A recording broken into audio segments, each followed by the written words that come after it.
All right, so, crikey, we're headed into Australia. I knew there was a reason for that hat. Right? We're talking about rainbow fish. You gotta do it the rest of the way that way now. Oh, right? I told Sasha I don't think I could pull off an Aussie accent the entire time.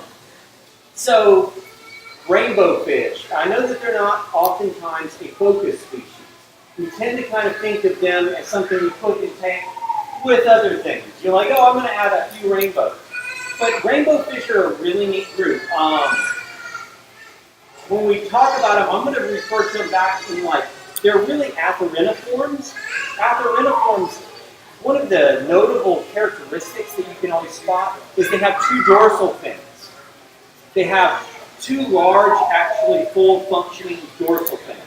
That's one of always the dead giveaways that you're dealing with an Atheriniform. They were a very old fish. They actually evolved right about the end of where Gondwana, which is a larger supercontinent, started breaking up. So they kind of got spread out all over the world. We don't see any freshwater species here. Well, I take that back.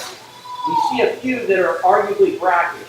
Most of them can tolerate marine, and that's how they really got successful. But our brook silverside and our inland silverside are actually what are referred to as neotropical or the New World silversides, and they're actually part of that Atheriniform family. There's many different saltwater forms, and apparently they're really tasty. Over in California, a large group of them come in to spawn in really shallow water along the beaches, and people tend to collect them and cook them, and they refer to them as grunions. Those are actually a marine silverside, which is another of the Atherinids. Does that have to do something about the wind? Santa Ana winds coming in? It's certain temperatures that seem to cause them to really spawn. All right, so what we think of in our world as more ornamental rainbows, they really start breaking up at the end of Gondwana, and we have two different spots that are very, very separate. We oftentimes will see Madagascar rainbows, and Madagascar rainbows are really pretty. They are related to other rainbows, and that's because Australia and Madagascar used to be together. And it's weird thinking that they are because they're not anywhere near each other anymore. So Bedotiidae, which is the Madagascar family, or the Malagasy rainbow fish, which is actually the proper way to describe something from Madagascar. Malagasy. I think that's a cool way. I love that. Madagascar has two genus. One is Bedotia, which is our one that is most commonly seen, and Riocles. Riocles is another one that it has a much more rainbow fish look. It looks almost more similar to like one of the glossoleps that are a little bit more silverside looking and much less top minnow looking. But both are found on Madagascar. One oddity on Madagascar is they're only found on the eastern side. They are found, none of them are found on the western side. And it seems that they just are isolated to just the eastern side of Madagascar. Possibly predatory species like the Paratilapia or the starry night. Where is he? Oh, right here. The Bleakeri right there. They're actually found there on Madagascar as well. So I'm going to guess that his ancestors probably have eaten their fair share of Madagascar rainbow fish. Bedotia has 9 species with 10 possibles. They are disappearing very quickly. Madagascar is getting deforested extremely fast. We are finding species just at the point where they're disappearing. So a lot of those really kind of cool Madagascar rainbows are really you might see them once and they might never be seen in the hobby again because you cannot collect them. They're just gone. So they're definitely worth the time if you're kind of invested into that Madagascar sort of feel. It's a neat island country, you know. The Ryaklis has 7 that are current. I can say that I've only seen them twice. And every time I was like, what is that? And then it dawned on me, so it's like, wow, where did you get that weirdo? Let's see. The rest of the Madagascar, the rainbows are generally found inside of Australia, Papua New Guinea, and kind of the Indonesian archipelago there. The greater Sunda Islands, that sort of area. Let's see. There is an oddball, oftentimes referred to as the cairns, which is Cairnichthys rhombosoides. I haven't seen them. They're not that pretty. It has to do with their weird ray counts and the way that they're fin formation. It's why they couldn't put it in the other groups. But honestly, you put the two together, they're really hard to spot. Chalatherina are a highly sought after group. They look similar to the glossolepis, or glossolepis, but it's one that I oftentimes see in the hobby. The Alani, the Axelrodi, the Blahiri are all ones that we constantly see. They've got really good color. Let's see. Moving on to the glossolepis, that's probably one that we're commonly. Have you ever seen a red rainbow? It's got that real thin body, that elongated face. They get a nice brick red color. That's a classic glossolepis shape. If you have seen the incisus or the pseudo-incisus, I know I posted a long diatribe discussing whether or not I myself think that the pseudo-incisus is a distinct collection point variant, but there's some arguments to be made on both sides of the fence. The Wanamensis, or the emerald rainbow, is also part of that group. So you can definitely see that sort of look.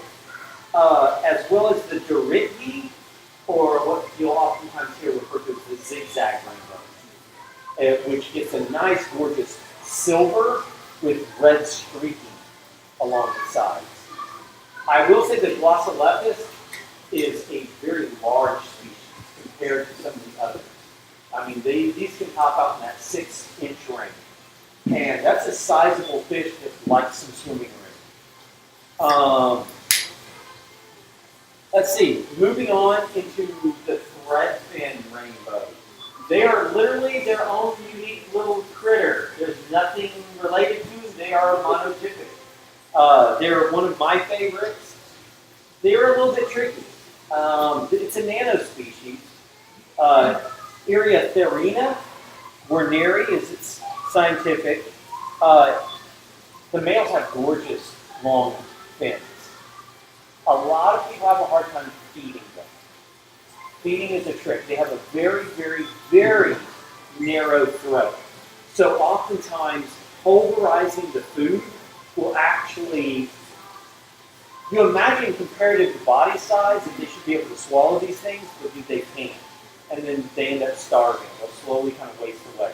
Pulverize your food and give them multiple feedings a day, and you'll have much better luck. I've also found that keeping them in planet tanks, in any planet tank, you're going to have various microfauna that kind of emerge out of your plants.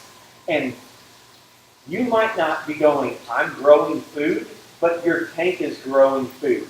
And literally they can nab all these little daphnia and things that are in the column. And it keeps them alive, and it kind of provides some calm for them. They are not from a high flow zone. So avoiding that high flow tank will help them, because they can get blown around like a feather. You know, they do not need a river pole manifold. River tank manifold is not on their list of things that they enjoy. Melanitania is the largest of the groups. I would love to go through all of them, but Can I throw holy in mackerel. something, one more thing about the rainbows? Yes. Keep several males. Yes. You don't get to see their fin display. That is true with any of the rainbows. I will say, has anybody been to a nightclub? Has anybody been to a nightclub that only dudes go to? If there's nobody to impress, nobody's going to dress up. So, dress. Whenever all of a sudden there's females there, everybody puts on their best clothes and everybody starts dancing, looking. But if you've only got one male, Yeah. yeah, He's not worried. He's not seeing anything to really dress for. You get to see that fin display. Otherwise, those fins are easily cut. Yeah. Until they say, I'm done. And then you'll see that one. That's honestly with most rainbows, keeping them in groups. I know that it might seem large. People ask me, they'll say, "Hey, how many of these rainbows?" And I'll go 6+, and they go, "Wow, that's a lot." And you go, but really, you're going to start seeing a lot more natural behavior. You'll see the males sparring with each other. You'll see a subdominant male. You'll see subdominant female. You'll actually see them spawn. Spawning is something that I see literally every water change with my rainbows. And this is in tap. Dude, I put in cold tap water, and you just give a big water change, and the next thing you know, I've got 2 rainbows, and they'll run down, and they'll look like they're in a convulsive fit next to each other. And then all of a sudden you'll see a spray of all this stuff, and then they will swim away, and then the same exact ones will come because they've got memories like about a microsecond, and they'll go, "Oh my God, there's all these eggs. Num, num, num, num, num." You're like, you did that like just a second ago. Why are you? This is one of the tricks of itty brains. One of the tricks about breeding rainbows is you've just got to get something where the eggs will fall down. Now, I can say 9 times out of 10, when people get plants, they'll go over to HW here or wherever, and they end up with plants, and they go, "Oh, all these awesome plants," set them in their tank, and they're like, "I need to cycle this tank." And then about 2 weeks later, we get the post on G-Hack, "Oh my gosh, what is this?" And there's a tiny little silver fish wandering around, and they're like, "What is it?" 9 times out of 10, it is a rainbow fish the eggs got spawned over in a random tank, and then they have to figure out, they contact Fish Gallery or HAW, and they go, "What was in that hydro tank? Because whatever it was is probably what I've got." Yeah. Rainbow fish spawn. They do. They're really a successful, easy to keep species. They just will eat their own eggs. So just marbles, large rocks, something to pile up off the bottom, and all of a sudden those eggs sink down. Live plants do wonders. You put live plants in there, and those rainbows look even better. Let's see. Melitania is a large group. That's what, honestly, everyone is used to seeing when we see rainbow fish. These are the Postmanis, the Trifasciatus. Now, rainbows, the Trifasciatus, the banded rainbow fish, or what they call the regal rainbows, you have a species that can look insanely different. Insanely different. These are found across all of northern Australia. And depending on what creek or river you found them in, that's where you'll hear, "Oh, hey, I got some goiter rivers." Goiter rivers are Trifasciatus. And you can find some really ugly Trifasciatus, or you can find goiter rivers. And goiter rivers look gorgeous. But, it just depends on the location. And oftentimes, with rainbows, we're not used to noticing that is a collection point, so all of a sudden that becomes a name. I mean, I couldn't tell you how many times I've seen Skull Creek mentioned, and I'm like, "Oh, you've got macaw helicots. And they're like, no, I've got Skull Creek. And I'm like, that's only found in Skull Creek. Really, arguably Skull Creek, there's a huge river that has a much lamer name, but there's a small creek off that river called Skull Creek. And I'll tell you what, I bet that fish got popular because of that stupid name for that stupid creek. But I love the fish. But yeah, I mean, if it didn't have Skull Creek on it, then it's just, Fish. yeah, it's just some fish. So whenever you're getting those rainbows, get to know where they came from. Knowing your rainbows, most rainbows are going to prefer very hard to alkaline water. They are not going to be these soft water South American, African fish that you kill yourself with RO and peat trying to lower the water. No, if it's not 7.5, they actually, with celebes, will die. They don't like salt water. It kills them.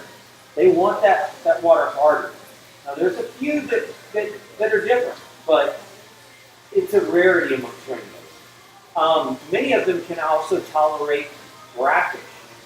I know it's not a widely publicized thing, but most of these can go up to 1.05. These naturally are found in small creeks with very little food sources. So I can tell you that almost all rainbows are insectivores. If you feed them bug bites, or if I couldn't tell you how many times I've seen wandered in, and if there is a cockroach that has gotten into that aquarium, that rainbow is running around with it. And all the other rainbows are catching it. I'm like, dude, you can't even hold that thing. Because they love bugs, and they will eat them up. You got some little baby rainbows, you throw on some fruit flies on the top, or some of that blue ball bug bites, and they will just grow and grow. There in Australia, there's not much. Those creeks are pretty bereft of anything. So really, they eat whatever lands on the surface. So they're really focused on tagging that surface. You'll see them. Rainbows are the first thing when you put in flake food that immediately just pop, pop, pop, pop, pop, pop, pop, and dude, they're like ninjas. They'll clean off that surface in no time. Let's see. I could go through all the Melitania. It's a deep, deep group. There is a huge amount. There's a wonderful website that that Australia runs that is focused on Australian fish. I'll make certain to post a link to it, and it goes through so it makes seriously fish look half done, and that's hard. I love that group. That's the only time that I will usually recommend something other than Planet Catfish or Seriously Fish, and it's with rainbows. But rainbows are, honestly, they're a bulletproof fish, and they only get better with age. If you keep a rainbow for after a year, all of a sudden you go. Every time that you set up a display at a shop, they always go, I want that fish, and you go, well, that's what that little silverfish is over there. And they're like, no, it's not that, I want that. And you go, well, that's after 2 years. You grow it for 2 years, and it will look amazing. It really does make a difference. Let's see. All right, so there is a Palangia oddball that's from Western Papua that is not oftentimes seen in the hobby. There's the Radinocentris ornatus, oftentimes called ornate. They're spread across northern Australia. There are 1,000 different color forms of it. They're really cool looking. They're a small nano. It's not oftentimes seen. I know that Sasha had a few that sat around for ages here. And so all of a sudden they got really colorful, and then someone swooped in and got them. And so they do come into the market, but they're odd.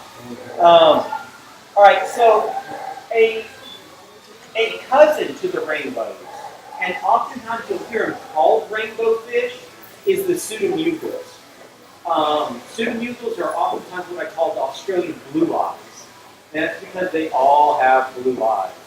They're really a cute nano species. They don't generally like a lot of water movement. They do real well in nanos, but they behave a lot like rainbows. I mean, arguably they're the same thing, just shrink them down a little. I know that Sasha has 3 or 4 different kinds back there in the nano section. I love pseudomugals. The Cientus dorsalis is the neon, what they call the neon blue eye. Those are actually brackish to marine. I see them more successfully done in reef tanks than in freshwater nanos, which is really weird, but yeah, using pseudomugals in a reef tank is a little bit odd. That's all. But it works. But hey, it's definitely one of those things when people look and they go, wait a minute, is this freshwater or is this saltwater? Like, what is it? I don't know. There's corals in here. And this can't be fresh. The Percatus, I like the Percatus. They always make me think of little donkeys. They got those little donkey ears.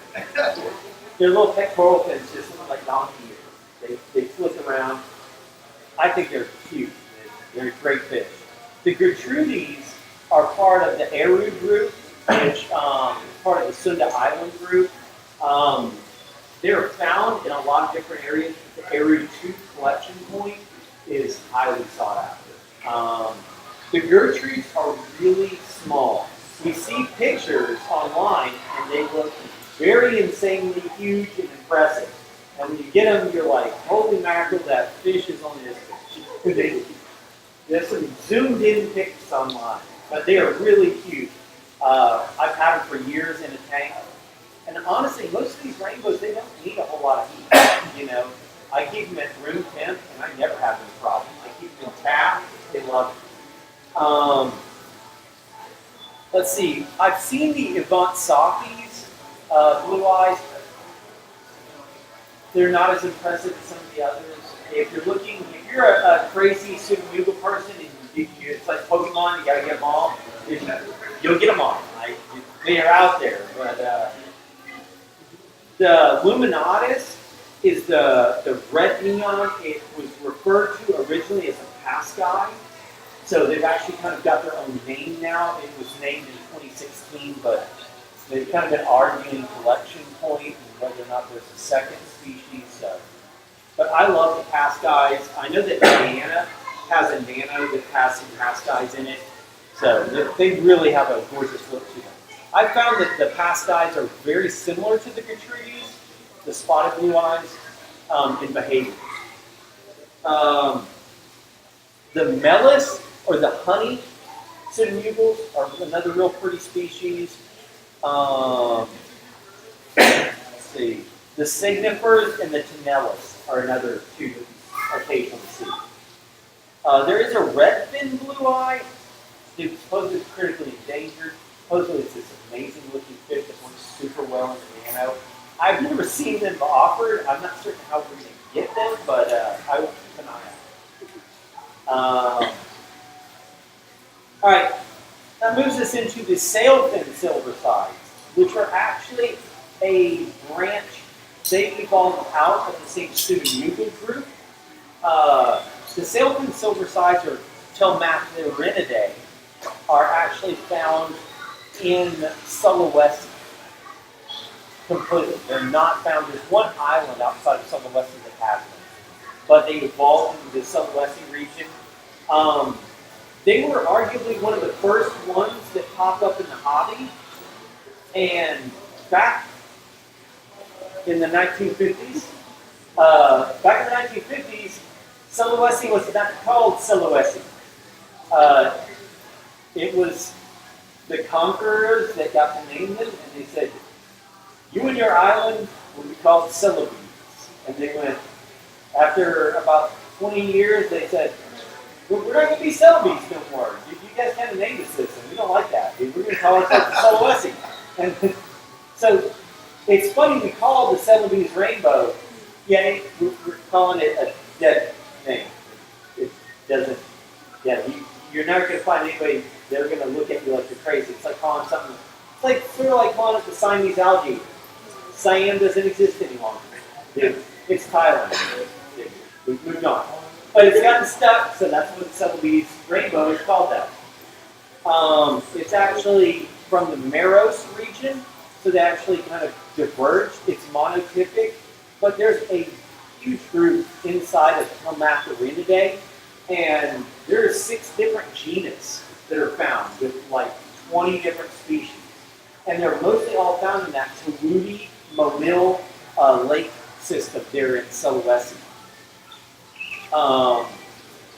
That's also where our Sulawesi snails, the big huge Tylomelanias, and the shrimp come from. There's also gobies that are found all throughout that region. So it's definitely worth a look. You can really put together a cool Sulawesi biotope that didn't hinge on Sulawesi shrimp. But just keep an eye out. They are on the market. They are available. Let's see. Overall, I think that they're a oftentimes overlooked species for that biotopes. You've got basically most of these are in small rivers, small creeks. They've got moderate flow. They don't have a whole lot of vegetation, but they've got overhanging branches. Oftentimes I've found that rainbows will hang out in those branches and, use them for cover. And I've also seen that rainbows shift throughout the day. In the early mornings, the males will come and just get fire brick red, dance around. And then towards the end of the afternoon, it shifted over into almost like a deep kind of ochre and don't have that coloration. I have noticed that the males of most of my rainbows, what will always tell me if it's a really sexually active, ready to go male, is they'll get almost a neon stripe down their forehead that will go into that arch of their back. And that always tells me that that's a fired up male. That he's ready and ripping. Because usually the first thing he does is look for any other male with a neon red streak or neon colored streak, and they'll immediately go to spar and just shake him. And they will run around and they'll both just throw out their fins. And I've never seen them actually attack anything, aggressively. They just like to show off. So I definitely recommend more than a couple males in the tank. I put in some females. And all of a sudden those colors will come out deeper and richer. There's not, I have seen issues with them swallowing things that look like food. If you fit in their mouth, cute little neons or green neons are probably not the best thing with the big rainbow colonies. They're still fish. If it runs, they're going to chase. So they're going to start chasing them down. Especially the bigger ones. I mean, rainbows, they don't oftentimes get huge, but they get in that 4 to 6 inch range. Some can push into upwards of 8 inches, but then there's a lot of nano species that only get 2 to 3. And arguably the Sunda Islands stay at inch and a half, maybe. They're not very big. They're a terrific group that honestly, every time that I walk in and I find a Rainbowfish heavy tank that feature them, you can have the colors of the rainbow. They're one of the most colorful fish that is arguably in our market. It's something you don't see outside of Lake Malawi, in just vivid colors. And they are the most utterly peaceful little fish. If they don't eat it whole, they're not going to mess with it. You never see them just shredding fins or, that sort of behavior. They can just be a lot of fun. And they can be an impressive display. A lot of people aren't used to seeing that color outside of a reef tank. So when they see that, they go, oh my God, the fish are gorgeous. But it takes time. When you're walking through the store and you see that ugly silver rainbow and you're like, dude, there's no way I'm going to buy it. Google it. Google that name.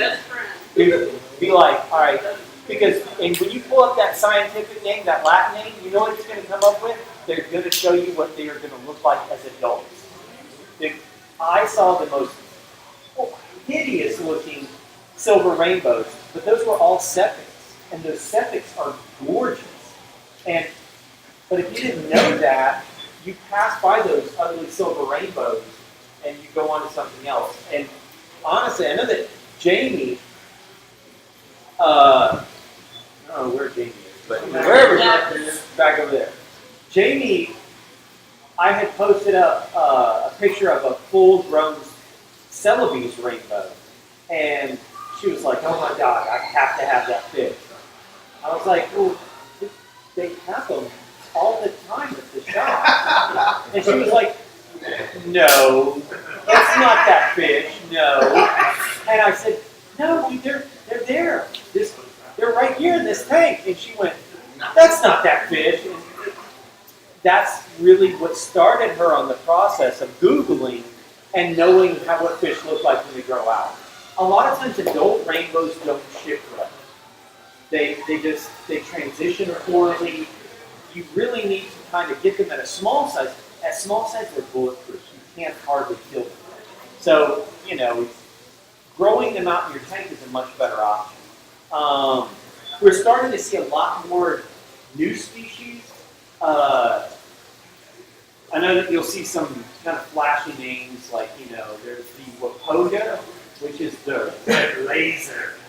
I don't know if there's anything red laser about that fish. They're cool looking, don't get me wrong. They're part of the Freycox group, which is out of Papua New Guinea.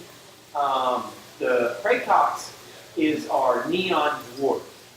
Really great fish. Gets a nice, gorgeous blue with some red fins. They're a really cute dwarf. It gets about 2.5, 3 inches. But over on the west side of the island, it's not very populated. There's not a lot of people over there. It's kind of crazy. Papua New Guinea, we like to think of it like, we say, I love saying that. I'm not going to lie. Papua is just fun to say. But that's where a lot of headhunters were. Like, people were killed wandering into these areas. So there's not a whole lot of collection that was done. And so for years, we started seeing them pop up out of this river, and all we knew was that they were from Wapoga. And we thought that they were actually an odd geographic variant of the Freycox until we realized that their fin counts were different. And we started going, "Oh, wait a minute, something's very different." And they've only been described in 2016. Like, 3 years ago, this didn't have a species name. It was just Wapoga. And to sell them, they went, "We're going to call them red lasers. Because lasers sell." I don't know why. Lasers and pandas.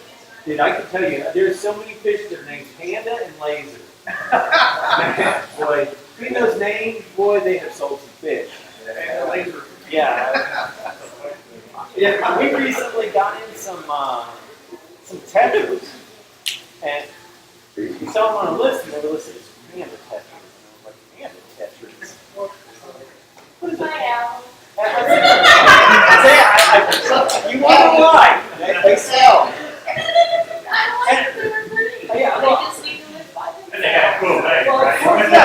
Of course, I get them in and I go, "Oh, dude, these are Dawn tetras." That's what we called them back in the 40s and the 50s. They were all Dawn tetras. So, dude, I guess they figured out the Dawn tetra didn't sell anything, so they stuck a panda tetra, and dude, all of a sudden, dude, they sell like hotcakes. You can't keep them in stock. So, be wary about common names. Common names are a dime a dozen. Some of these fish will have 15 different common names. So you get to where you know the Latin. I know that it's spooky. I know Latin's a weird language. And don't worry, if you can't say it, or you say it weird, you go, "Dude, I don't know how to say tetraodon or tetraodon." It's a dead language. No one says it the same way. No one actually can get onto you because nobody actually speaks Latin. No, we just kind of make it up. So you cannot really say it wrong. Just wing it, and everybody will smile, and you'll eventually go, "Oh, that's why everybody keeps calling it left wing." Just add I to the end of it works. Yeah, I mean, it's just one of those things. Just get used to it. It's not scary. Just kind of figure it out, and you're going to find that a lot of these when you start learning about your genus and species, a lot of the same fish that are in the same genus act very similarly, and you can breed them similarly. So you'll kind of go, oh, that's another Melatonia day. So I'd be willing to try that, but dude, I've never tried that genus. And you'll kind of get used to these genus and species. But it's definitely worth the time. Does anybody have any questions about rainbows? Okay, if I were looking at a beginner rainbow, it depends on the size of the tank, but Craycocks are good, the Wacoga rivers are good that you're seeing recently. I am a huge fan of the Bosemans. The Bosemans rainbows are just gorgeous. It's hard to beat that turquoise and yellow. Now, there are two different collection point variances. Some, instead of that yellow, have an orange. Yeah, and the two are definitely different. We'll all of a sudden get a batch of the orange. And that's, of course, everybody wants those. And then, of course, all of them wait orange, and we're trying to actually hunt down the yellows, and then, dude, we just want something different. I love them. I'm a huge fan of the New Guinea Reds, the Millenniums or the Reds. Think that they might be. That brick red as a male is just hard to beat. For the larger rainbows, honestly, I can tell you personally, I would toss rainbows in that Malawi tank without a second thought. Those Malawis will leave those rainbows alone. Especially some big ones, some zigzags, and all of a sudden now you have a dither fish for Malawis. I have seen them work quite well together. I've also seen people with shell dwellers in a nice cool nano. They go, man, what am I going to do for a dither?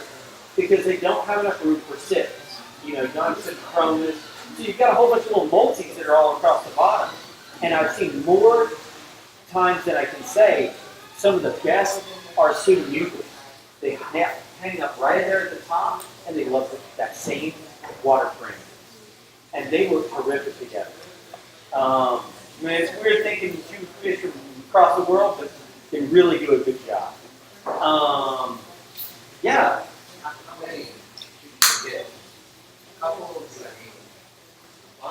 Honestly, I would probably recommend at least 4 to 6. Try to get 4 to 6 rainbows. If you're going to get a group of rainbows, my biggest thing is we get groups of rainbows, and sometimes they're seasonal or they're seasonally available.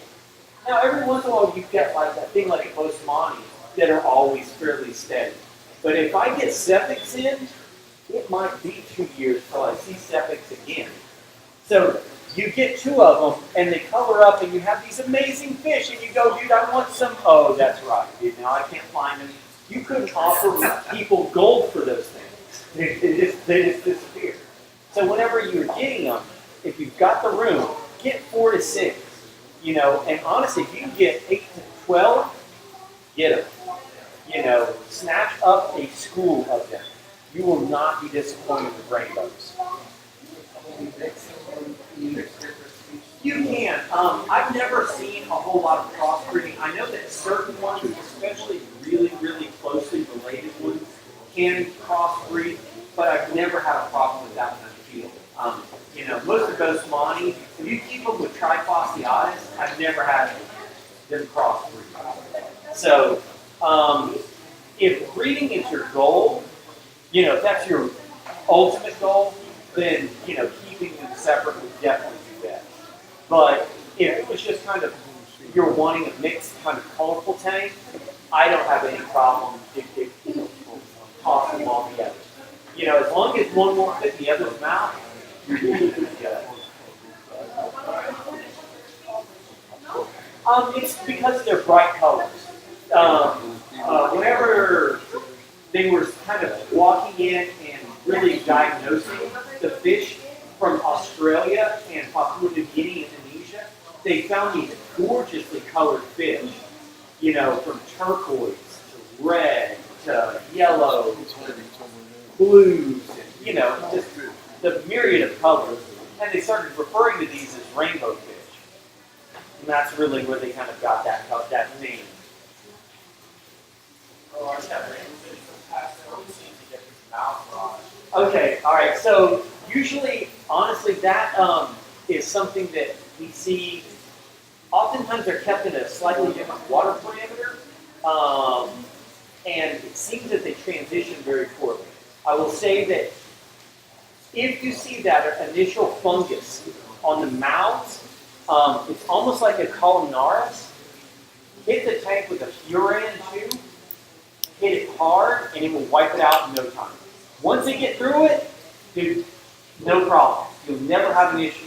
It's just that little hump. But I will say that I've seen it tear them up real quickly. Within 3 days, all of a sudden, the whole group just gets gone. Yeah.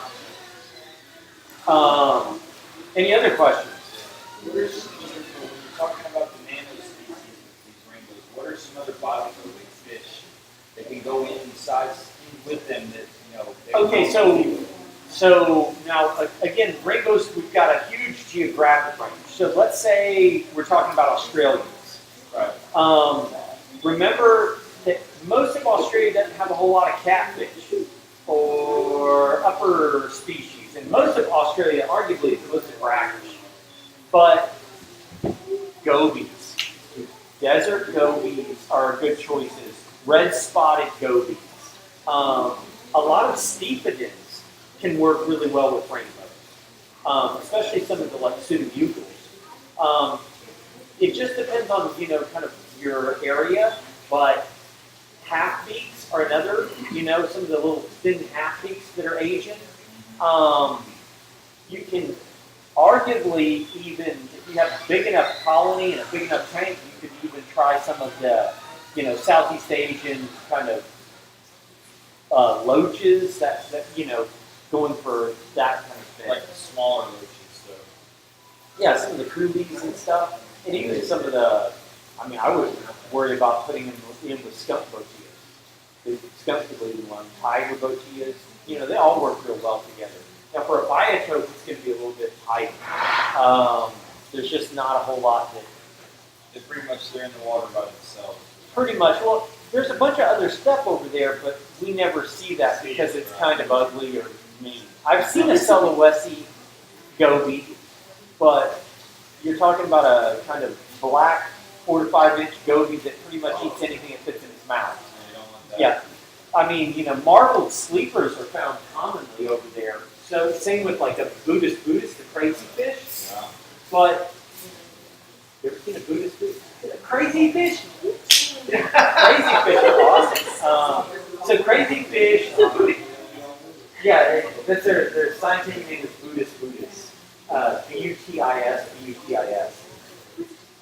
By all means, Google, they have a malformed air bladder, and they actually have a kind of a suction cup similar to a goby, so they actually orient to whatever, so they kind of sit wherever in the tank, they'll hang out upside down, so they call them a crazy fish, because they literally will just hang out wherever.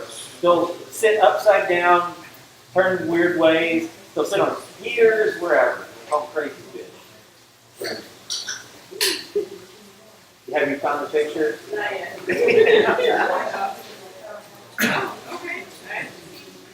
Not yet. Every once in a while, you'll see some crazy fish. That's another one. I mean, arguably, even dapnoids could work well with rainbows as long as you don't get them too big.